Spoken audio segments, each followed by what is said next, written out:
Hi, it's time for another verb of the day. Today's verb is lie. Now, this particular verb in English can be a bit challenging to use. It is both regular and irregular based on the meanings, and this can be a little confusing. So, I have decided to break up this discussion into two parts. Today, we're going to focus on one set of definitions and the grammar connected to those particular definitions. And then in tomorrow's video, we'll discuss kind of the other half of it. So, with this in mind, let's take a look at our first set of definitions. The first way you are likely to hear the verb lie used is to mean to tell a false statement. Another way to say this is to say something that is not true or something that is untrue. Okay.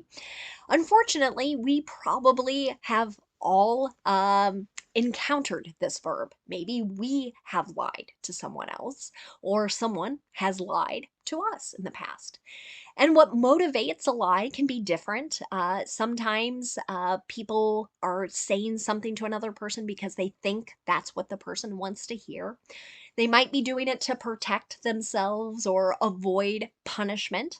That seems to be a big motivating factor when we look at kids who might lie to their teachers or parents. A second way to use the verb lie is to mean to present a false impression or be deceptive. So, with this particular definition, we're thinking about someone who's trying to trick another person. So, this could still be done with words, but it might also be done with their actions, that they're being deceptive or creating some impression that is not what is reality. You should know that lie is a regular verb. Again, it's regular, just connected to these particular meanings. If you want to make a progressive form of this verb, we need to change the ine to a y, and then we'll add ing. That forms the progressive lying. Okay. Our past tense and participle forms of this verb can be made by just adding the letter D, since this verb already ends in an E.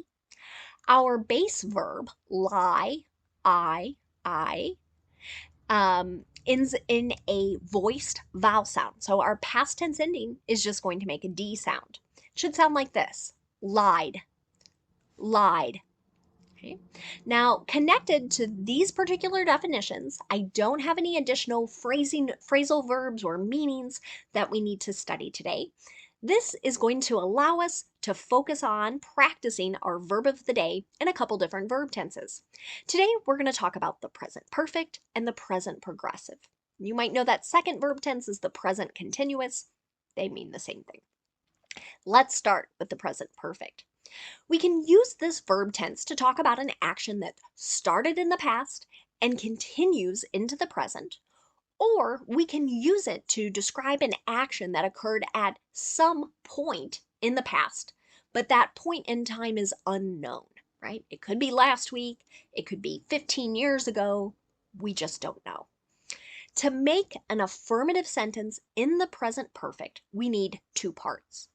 First, we'll use have or has depending on what our subject is. So if our subjects are I, you, we, or they, we'll use have.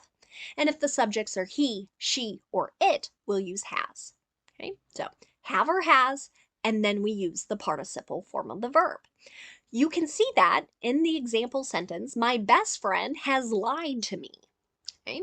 So best friend is singular. It's referring to one person. That's why you see has. And then we have our participle, which happens to be the same as past tense here since it's a regular verb. If you want to make a negative present perfect sentence, then you need to insert not between the have or has and the participle. And you might hear some people use contractions like haven't or hasn't. An example of this could be, I haven't lied on a job application, right? So I haven't made a false statement. And if we want to ask a yes or no question in the present perfect, we're going to start with have or has, whichever form matches our subject, and the subject comes next. And then we'll see the participle form of the verb. Here's another example. Has the elected official lied to her constituents? So, elected official could be referring to a mayor, a governor, a representative, a senator, a president, etc. Constituents, the people that she serves. So, the people in her city, state, district, depending on what the office is. Now, let's take a look at the present progressive. We use this verb tense to talk about an action that is happening right now or that is in progress. And to make the present progressive, we also need two parts. We're going to use our present form of be, so that's am, is, or are, and then we'll use the ing form of the verb. Here's another example. The witness is lying under oath. Okay, so this might be a statement that an attorney or another person in a courtroom would make of describing something that is happening right now. If you want to make a negative present progressive sentence, insert not after our be verb and right before the ing or progressive form of the verb. An example of that might be, they aren't lying to the teacher. Right? So maybe I'm referring to a group of students here. Finally, if you want to ask a yes or no question in the present progressive, start with your form of be that matches the subject, and the subject's going to come next, and then we'll have the ing form of the verb. You can see that structure in the example. Are you lying about what happened? Right? So this might be something that's said in conversation. Someone is describing certain things. Maybe someone doesn't believe. They're like, I don't think these are true statements. Now, let's spend a little time looking at some words and phrases that are related to our verb of the day, lie. And again, we're going to focus just on this sort of meaning about not being true, honest, telling false statements.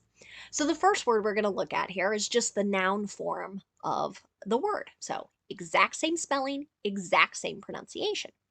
And when we use lie as a noun, we mean a false statement that one has made intentionally. So they've done it on purpose.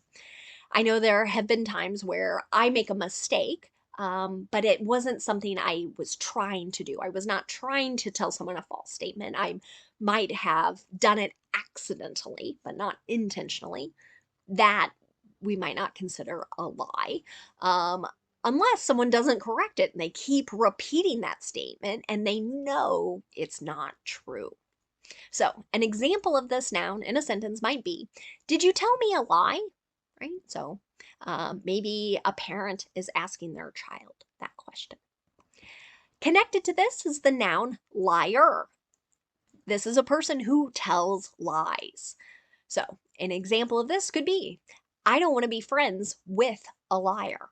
Right? So if I think this captures some of my feelings, right? If I know someone repeatedly tells false statements, I don't want to be around that person because I'm always going to be wondering, well, is that true or is that true? So that takes us to a phrase.